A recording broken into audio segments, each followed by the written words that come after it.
who doesn't like a scary movie once in a while? Well, at least I admit it. I wouldn't exactly say that I like to be scared, but who really does? It's more of an aesthetic thing for me. I really kind of like the mood that a good horror movie sets. Not really into slashers, not really into splatter films, and certainly not torture porn, although I've seen examples of all of those. I'm really kind of looking for something, shall we say, transcendent about horror, and there is. If you're skeptical about that, you've got to realize that a lot of horror actually has a very strong religious undertone. And it's not to say it has a religious message, but there are elements of religion in it. So that brings me to my third book, Holy Horror, and this is subtitled "The Bible and Fear in Movies." The only unfortunate thing about this book is its price point.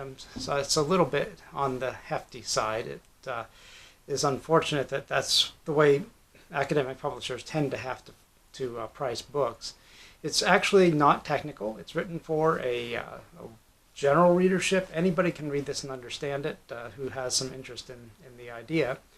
And where this comes from is, again, one of those unusual stories about how books have their origins. I used to teach a fairly late night and long class at Rutgers University. The class went for about 4 hours at a stretch, which is asking a lot of anybody. As much as I like to hear myself talk, I can imagine students probably felt that there was a limit to that as well. So instead of having the entire 4 hours be me lecturing them, I actually tried to get us to discuss movies. Now, the movies that I had us talk about all had the Bible in them, but many of them were not horror movies. You really can only push students so far. I did have a couple of movies that might be considered horror in there that we showed little clips of and we could discuss them.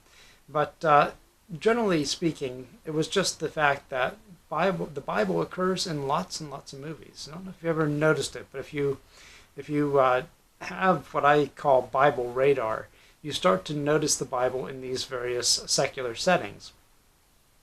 Well, I put that together with another factor, which is that I do like to watch the occasional horror movie. I certainly don't watch them all the time, but I've watched many of them over my lifetime, and I've noticed that horror movies quite frequently have the Bible in them.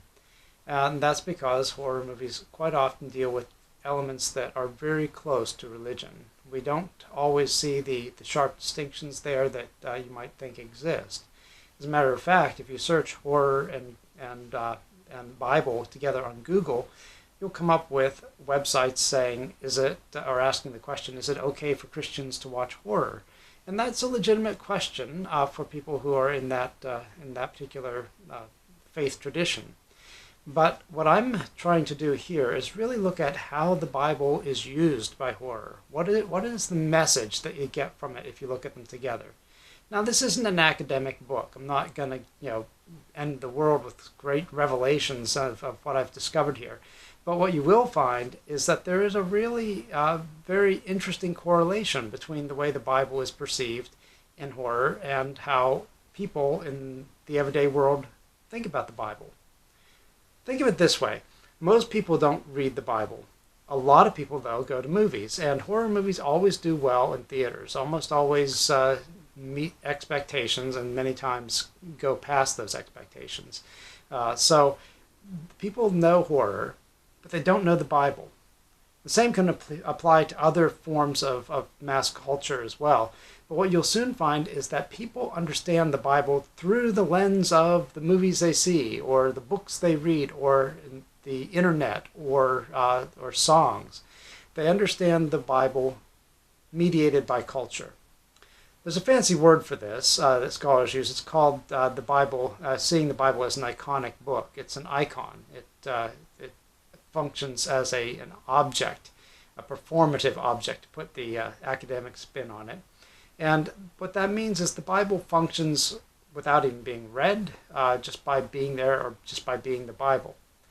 And so what this book does, Holy Horror, is it takes a look at a number of different movies, in some depth, probably about 40 or so. I mention more movies than that in the course of it, just to kind of prove that I do watch my movies. And so these movies are analyzed for the way they present the Bible. It's not a religious book. It's not intended for religious readership. It's really more of a book exploring a cultural phenomenon, and I include the Bible as one of those cultural phenomena that we need to consider when we look at the larger scale of how people learn things.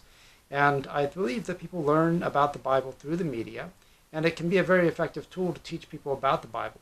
Now, having said that, a lot of what they see in horror doesn't really occur in the Bible, but I talk about that in the book. So hopefully, you'll get a chance to, if you're interested in the topic, get a chance to look at the book and see what I have to say about it. This is the most fun book I've written so far. I'm working on a fourth book, which I'll talk about in another video, because you can talk about books that aren't published in a video. I just realized that the other day. Yeah, you can actually do that. So, but this book was actually quite a great deal of fun to write, and it's, I hope, fun to read. And I hope you enjoy it if you have any interest at all in the topic. So thanks for tuning in, and I say I'm old tuning in, but thanks for tuning in, and I'll be back again to talk more about nightmares with the Bible for my next book. Bye.